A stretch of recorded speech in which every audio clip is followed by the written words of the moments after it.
Ny distrikan'Ambatomainty no hampiantrano ny hetsika goavana Jeux de Melaky andiany fainina amby roapolo amin'ity taona ity ho tanterahana ny 17 aogosotra hatramin'ny 9 volana septambra ho avy izao moa izany hetsika goavana izany araka izao amin'ity nandravaka Andriamanalina Samamra Samuel azy izao.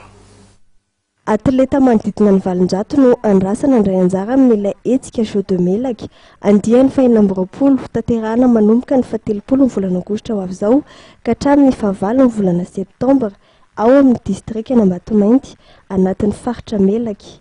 Ireo distrika 10 mandrafitra ny faritra Melaky aty Ambatomainty, Morafenibe, Antsalova, Maintirano ary Besalampo no mandray anjara amin'izany. Miavaka tokoa ny amin'ny taona taty satria fantatsika fa miditra anatin'ny Repoblika Faefatra atsika zao.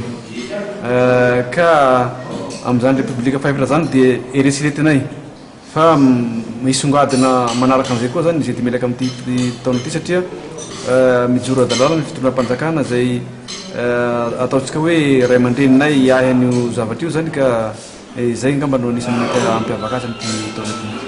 Fifaninanana ara-panatanjahantena sy fifaninanana ara-kolontsaina no anasongadina ireo 10 andro isian'ny hetsika ireo. Tena ho hita amin'io sy ara-kolontsaina. Ohatra fotsiny izao amin'ny ara-panatanjahantena dia ny foty, baskety, volley, ao madame. Ohatr'izay ny beach soccer eny sur plage.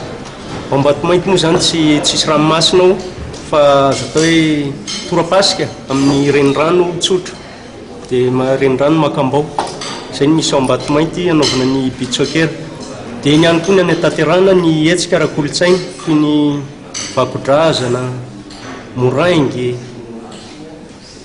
izay ny ara-kolontsaina. Olona anarivony maro no andrasan'ny komity mpanomana mandritra ity Jeux de Melaky ity. Etan'ny komity mpanomana manokana amin'ireo zanak'ampelezana ifanampy sy ifanotrina amin'ny fanatotosany ty hetsika efa fanaon'ny faritra Melaky isaky herintaona ity.